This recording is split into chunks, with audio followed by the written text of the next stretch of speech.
Hey guys, it's me, 80s Removal. Today, guys, it is time for the El Clasico match preview and the Spanish Super Cup. And let me just tell you guys right now, guys, this is gonna be a big opportunity because obviously we're 2 games away from a trophy, and the winner of this matchup faces Athletic Club versus Atletico Madrid, which one of these sides would probably say they would be the favorites when they reach the final. That is, and I just think that this for me is a big opportunity for Barcelona to prove to everyone that they can compete in the highest level.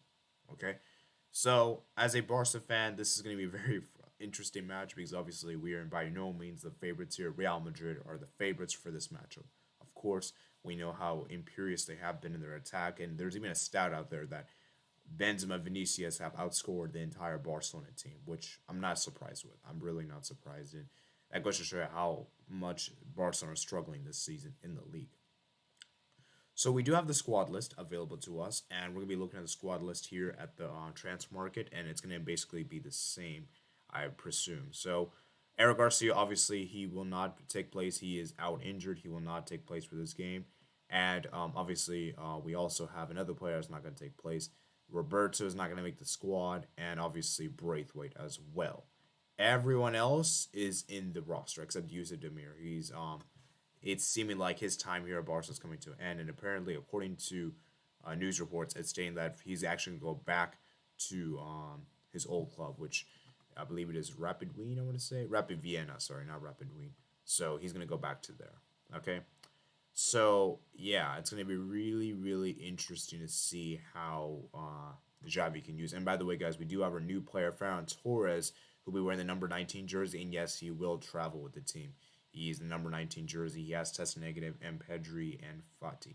Now, I do want to make this very clear that Fati and I believe De Jong and Araujo are going to be in the squad list, but do not have medical clearance. So, meaning that they're just coming, but they're not necessarily going to, we don't know if they're going to get the clearance or not. They're going to play tomorrow. We'll find that out probably tomorrow, probably a few hours before the game and everything like that. So, it'll be very interesting to see indeed.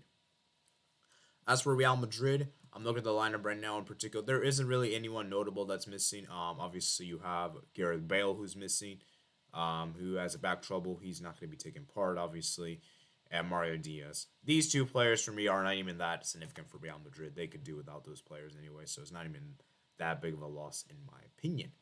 So let's go look at the head-to-head record between the two teams. So all-time results in the Supercopa, Real Madrid have won 8 of the games. Barcelona have won 4 and 2 games with under draws. And it was interesting here that Barcelona scored 18 goals. Real Madrid have scored 30 goals. Home record in the Supercopa, it doesn't really matter because this isn't really a home and away thing. It's a neutral venue, but we'll look at this anyway. Barcelona won 4 games in the Super Cup at home, and Real Madrid won 2, and 1 game have ended in a draw.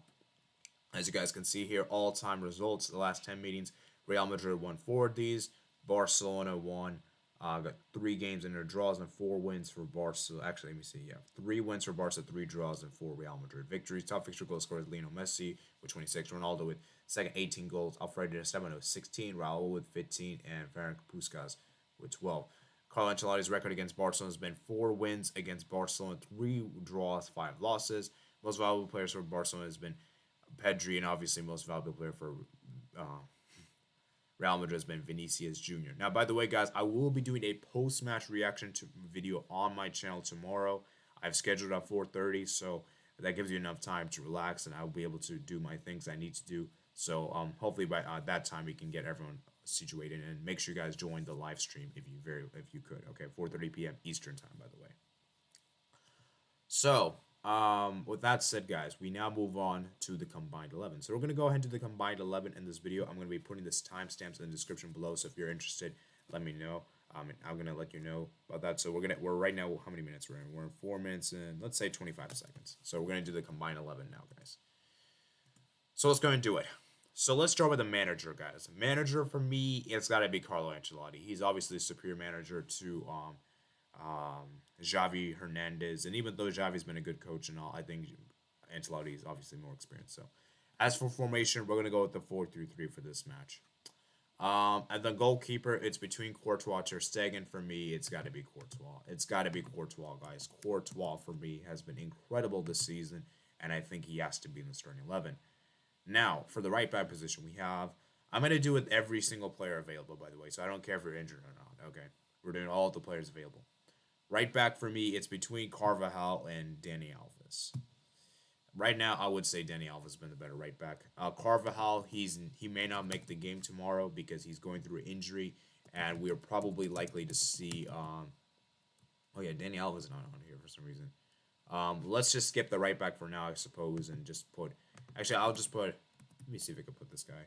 We'll just actually, you know what? Let's just put Alves. I'll just put Danny Alves there. I don't care if it shows up or not, so we'll just put Alves. Okay, right back's gonna be Danny Alves.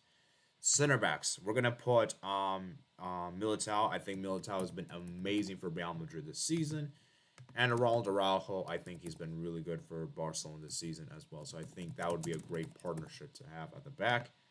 Left back for me, it's got to be Jordi Alba because their left back for me is it's Ferland, right? And okay, where's this thing right here? Yeah, Ferland. I just think that Alba's been better. But like I said, though, I mean, this is a tough call to make because Ferland, Alba, they're kind of like the same. Both of them haven't been that great, but yeah. CDM for me, it's a tough call to make. I'm gonna go with Busquets for this one. He's I think the better CDM. He's been better this season. I think Casemiro hasn't really been that great this season, in my opinion. Then center mid, obviously, we're gonna have to put who would you put for the center mid? I think Modric deserves to be in there. I think he's been really solid for Real Madrid this season, despite his age. And then the other center mid, I'm trying to think who would I put. Do I put Gavi? Do I put Nico? Do I put Pedri? I can't really put Pedri because basically I'm going through this season, by the way, only. De Jong. You know what? I would put actually Gavi. I would actually put Gavi in the midfield. Okay, so Gavi for me would be in the midfield. At the left wing, obviously you're gonna put Vinicius. No brainer there. Strikers obviously Benzema. And then right wing, yeah, I guess you could put Dembele.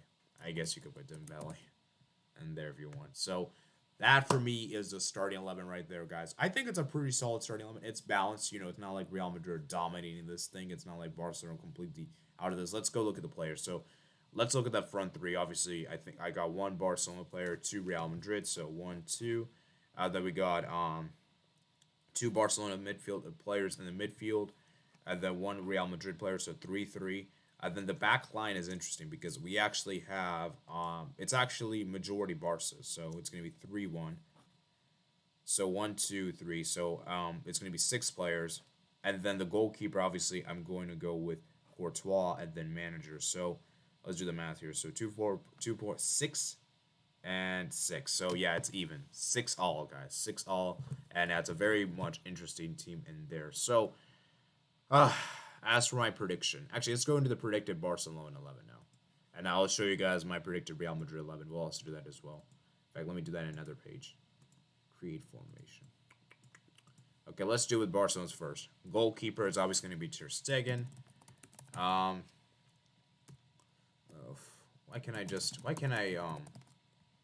there we go, Ter Stegen. Then center back for me, PK is going to start this game for sure.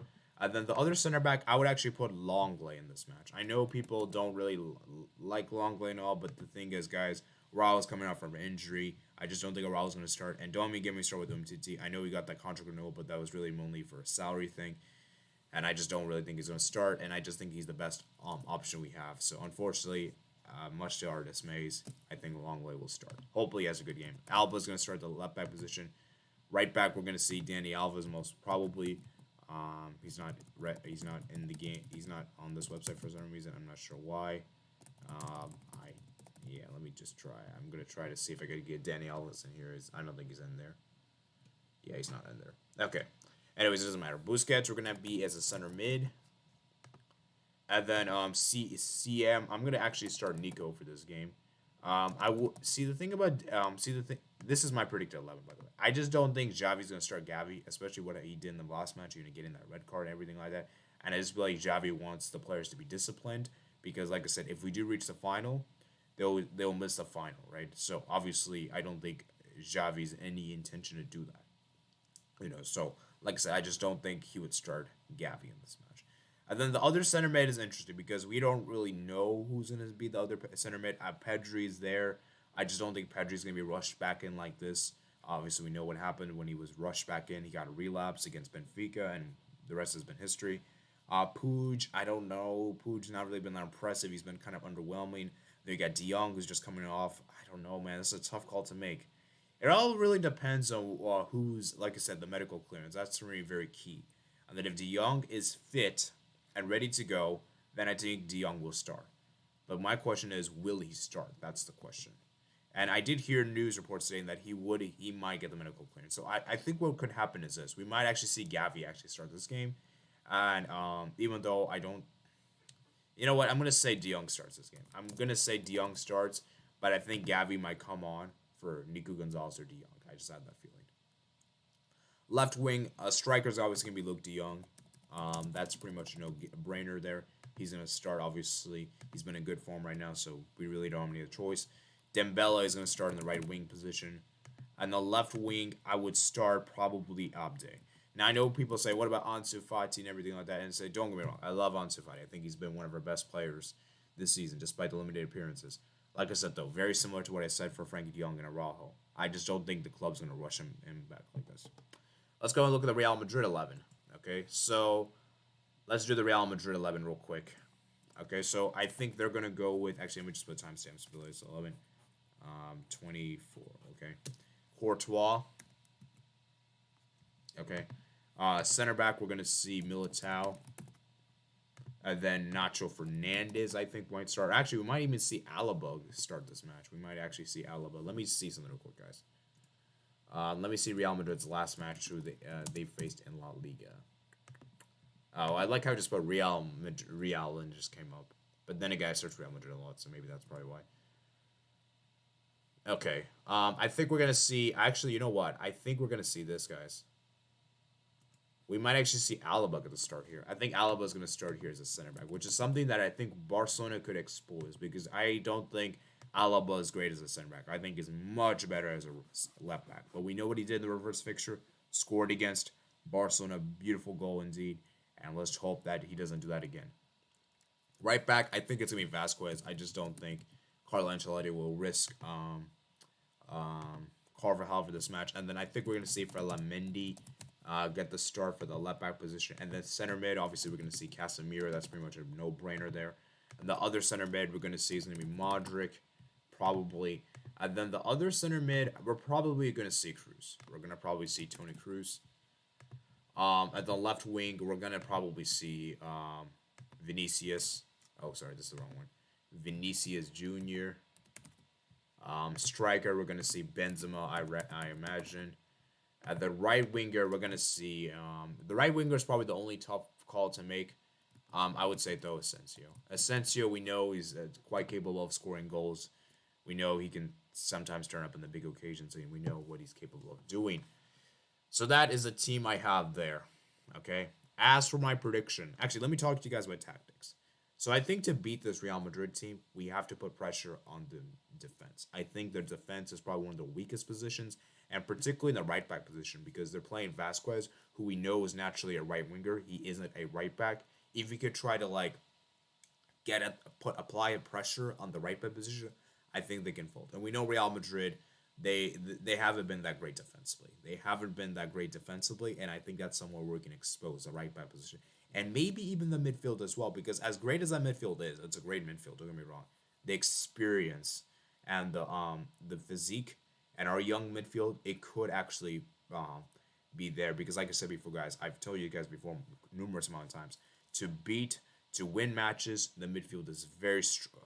You need to have a solid midfield. The midfield for me is very important, and if without a solid midfield, it's difficult to win matches. And so hopefully we could see Barca's midfield match up well, because I think that if we could win the midfield battle and to stop the pressure from Casemiro, Kroos, Modric, and we know Casemiro has not been that great this season, I think we can get a Real Madrid midfield.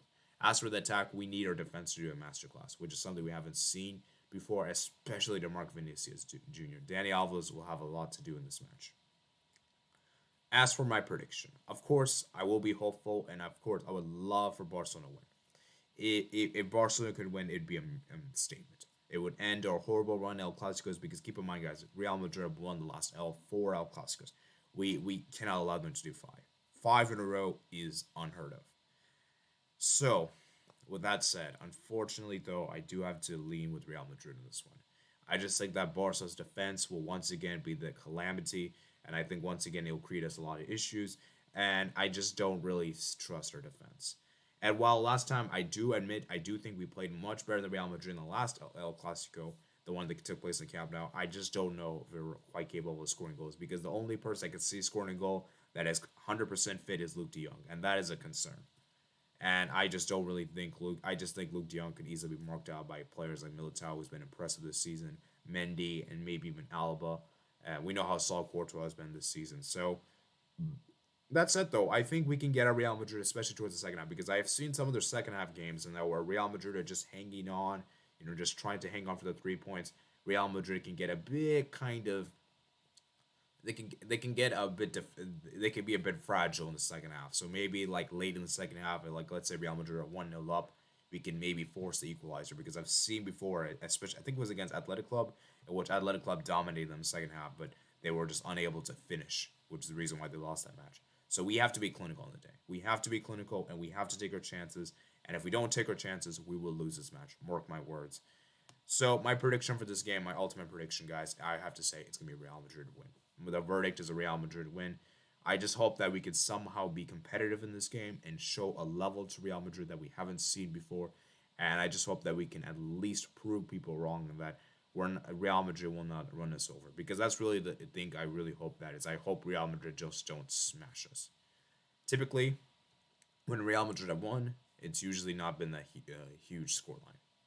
So typically when I've seen it, I looked at the history before. When Barcelona actually won in El Clasico, it's actually been more often than not, it's actually been a big margin. Like the 5-0 win, the 5-1, the 6-0, 6-2. I could go on and on. But the point being is that I just think this is gonna be a win for Real Madrid. I'm gonna say Real Madrid win 3-1. They booked their split in the final, and I'm gonna give you guys my prediction for the other match, Athletic Club versus Atletico Madrid, real briefly. I believe Atletico Madrid will win the match 1-0. I just have a feeling that Athletic Club they'll create a lot of opportunities. They will probably be the better team for most of the game, but of course we know how Atletico Madrid are defensively. They're gonna get at them, and I just feel like Athletic Club is just one of those teams that are gonna just keep missing chances for fun. And I could see Atletico Madrid just hitting them on the counter and winning this 1-0 through a set piece or something like that. And yeah, so that's my prediction for that match. So, like I said, I hope you did enjoy this video, guys. I try to get this as non-biased as I could. I try to make this as objective as I possibly could. And yeah, that's pretty much about it. So, I hope you guys do enjoy the video, guys. I will be doing a community poll for this match in particular, so make sure you stay tuned for that. And yeah, with that being said, and if you did enjoy the content, I recommend you hit the subscribe button down below. Make sure you guys like, comment down below your thoughts, and make sure you guys check on me, my platforms listed in the description below. And I'll see you guys later. Peace out.